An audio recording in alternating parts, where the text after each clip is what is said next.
కృష్ణగిరి శాపం, కాటికాపరి చేసిన పాపం వినడానికే వణుకు పుడుతోంది కదూ. మన కృష్ణగిరి పరిసరాల్లో పైకి ఎంతో ప్రశాంతంగా కనిపించే ఈ పల్లెటూరి వెనుక రక్తం గడ్డకట్టించే ఒక చీకటి రహస్యముంది.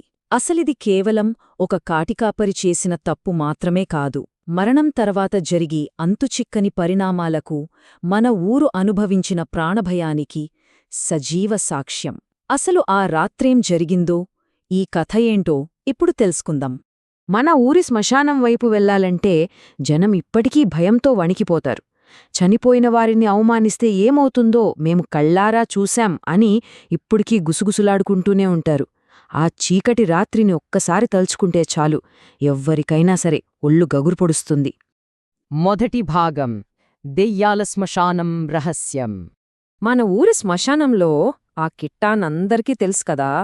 32 వయసు, పాపం, ఎవ్వరూ లేని ఒంటరివాడు. శవాలని పూడ్చిపెడితేనే అతనికి పూట గడిచేది. ఆ వచ్చిన కాస్త డబ్బును కూడా మద్యానికే తగిలేస్తూ అలా శవాల మధ్యే బతికేవాడు. ఆ దయనీయమైన బతుకే చివరికి అతన్ని అంధకారం వైపు నెట్టేసింది. రెండవ భాగం, బహిరంగ అవమానం. అసలు కథ ఇక్కడే మొదలైంది. ఒకవైపు ఏమో మన ఊరిని శాసించే అత్యంత ధనవంతుడు, మహాక్రూరుడైన వడ్డీ వ్యాపారి సెల్వం. ఇంకోవైపు కట్టుకోడానికి బట్ట, తినడానికి తిండిలేని ఆ నిరుపేద కాటికాపరి కిట్టాన్. పీకలదాకా అప్పులో కూరుకుపోయిన కిట్టాన్ మద్యం మత్తులో ఆ సెల్వం దగ్గర అప్పు తీసుకోవడమే ఈ మహావిపత్తుకు కారణమయ్యింది. టీ కొట్టు ముందు జరిగిన ఆ భయంకరమైన సంఘటన మనలో ఎవ్వరం మర్చిపోలేము కదా. అప్పు తీర్చలేదని ఆ సెల్వం కిట్టాన్ను ఊరందరి ముందు అత్యంత దారుణంగా చెప్పుతో కొట్టాడు. అక్కడున్న పిల్లలు, ఆడవాళ్లు సైతం నవ్వారు, కాని ఎవ్వరూ ఆపలేదు. సరిగ్గా ఆ క్షణంలోనే అవమానంతో రగిలిపోయిన కిట్టాన్ కళ్లల్లో ఒక భయంకరమైన శాపం పుడుతుందని ఎవ్వరూ ఊహించలేదు. మూడవ భాగం, శవాన్ని అవమానించడం. సరిగ్గా అవమానం జరిగిన 4 నెలలకే ఒక ఊహించని మలుపు. తన కుటుంబ సమస్యలతో సెల్వం మనస్తాపం చెంది విషం తాగి సూసైడ్ చేసుకున్నాడు. ఈ వార్త వినగానే కిట్టాన్ ఆనందానికి అవధులు లేవు. తనను అంతలా అవమానించిన వాడికే స్వయంగా తనే సమాధి తవ్వాల్సి రావటం వాడిలో ఒక వికృతమైన ఆనందాన్ని నింపింది. కాని కిట్టాన్ పగ అక్కడితో ఆగిపోలేదు. ఆ రాత్రి పీకల దాకా తాగి అర్ధరాత్రి ఎవరూ లేని నిశ్శబ్దంలో ఆ శ్మశానానికి వెళ్లాడు. క్రూరమైన కసితో ఆ కొత్త సమాధిని మళ్లీ తవ్వి ఆ పచ్చి శవాన్ని పైకి వెన్నెట్లోకి లాగాడు. వినడానికే భయంగా ఉంది కదూ. అలా శవాన్ని బయటకు తీసి, బతికున్నప్పుడు ఊరందరి ముందు నన్ను కొట్టావు గదరా, ఇప్పుడు నువ్వు చచ్చాక నిన్ను కొడుతున్నాను అని ఒక ఉన్మాదిలా అరుస్తూ తన కాలికున్న చెప్పు తీసి ఆ శవం ముఖం మీద విపరీతంగా కొట్టాడు. అమానుషంగా ఒక మృతదేహాన్ని అలా అవమానించిన ఆ క్షణమే ప్రకృతికి విరుద్ధమైన భయంకర శక్తులు మేల్కొన్నాయి. 4వ భాగం, కిట్టాన్ను వెంబడించిన ఆత్మ. సరిగ్గా అర్ధరాత్రి 2:45 కిట్టాన్ శ్మశానం గదిలోంచి బయటకొచ్చాడు. అంతా నిశ్శబ్దం. ఎప్పుడూ లేని విధంగా ఒక వింతైన గజగజ వణికించే చలి. అకస్మాత్తుగా ఎవరో అదృశ్య వ్యక్తులు గట్టిగా పట్టుకుని వాడి గొంతు నులుముతున్నట్లు అనిపించింది.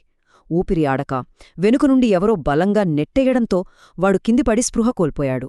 ఉదయం 6 గంటలకు స్పృహలోకి వచ్చేసరికి ఒక అత్యంత భయానకమైన అనుభూతి. తన ముఖం మీద ఎవరో పాలు చల్లుతున్నట్లు స్పష్టమైన వాసన, ఆ చల్లటి స్పర్శ వాడికి స్పష్టంగా తెలుస్తోంది.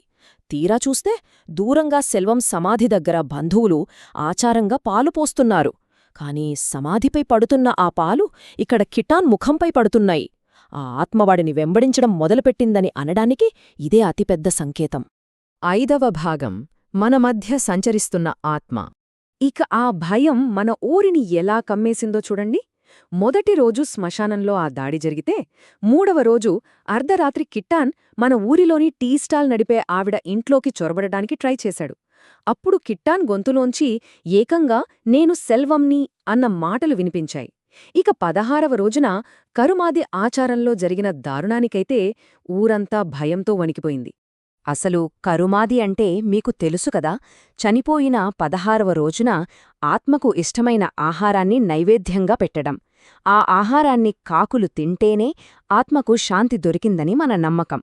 మన ఊళ్ళో మనం ఎప్పటినుంచో పాటిస్తున్న ఆచారమిది, కాని ఆ రోజు అలా జరగలేదు. సెల్వం వాళ్ళ ఇంట్లో ఆ నైవేద్యాలు పెట్టిన వెంటనే ఒక క్రూర మృగంలా ప్రవర్తిస్తూ కిట్టాన్ అక్కడికి దూసుకొచ్చాడు. ఇది నా ఆహారం అంటూ వాటిని గబగబా తినేయడం మొదలుపెట్టాడు. వాళ్ళంతా భయపడి అతన్ని కొట్టి తరిమేశాక అక్కడ మిగిలిన ఆహారాన్ని ఆ రోజంటా ఒక్క కాకి కూడా ముట్టుకోలేదు.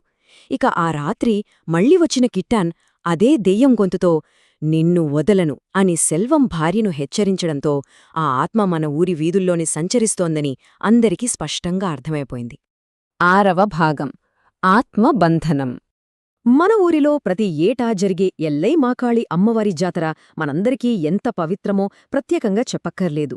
అందులో ఊరేగే ఆ సపార్ రథం కేవలం దైవిక సంకల్పంతో అమ్మవారి మహిమతో మాత్రమే ముందుకు కదులుతుందని మన ప్రగాఢ విశ్వాసం.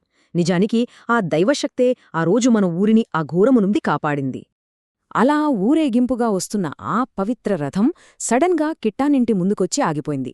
ఎంతమంది లాగినా సరే ఒక్క అంగుళం కూడా కదుల్లేదు. అప్పుడే పూజారికి పూనకముచ్చి ఆ దెయ్యం పగను బటబయలు చేశాడు. ఆ అమ్మవారి ఉగ్రరూపం ముందు కిట్టాన్ దేహంలో ఉన్న ఆ దుష్టశక్తి మోకరిల్లక తప్పలేదు. ఆ ఆత్మను శాశ్వతంగా ఆ దేహం నుండి బయటకు తరిమివేయడంతో అప్పుడు మన ఊరు ప్రశాంతంగా ఊపిరి పీల్చుకుంది. ఈ చీకటి అధ్యాయం ముగిసినా ఒక భయంకరమైన ప్రశ్న మాత్రం మనల్నింకా వెంటాడుతూనే ఉంటుంది. మనం బతికున్నప్పుడు చేసే పాపాలు, అహంకారంతో ఇతరులకు చేసే అవమానాలు చనిపోయిన వారి ఆత్మలను కూడా ప్రతీకారం కోసం తిరిగి రప్పిస్తాయా? అసలు జీవించి ఉన్నవారికి మృతులకు మధ్య ఉండే ఆ సన్నని గీతను దాటితే ఏమవుతుందో కిట్టాన్ జీవితం మనకు కళ్లకు కట్టింది. అందుకే ఆ దెయ్యాల శ్మశానం వైపు వెళుతున్న ప్రతిసారీ ఈ చీకటి నిజాన్ని మన ఊరు ఎప్పటికీ గుర్తుంచుకుంటుంది.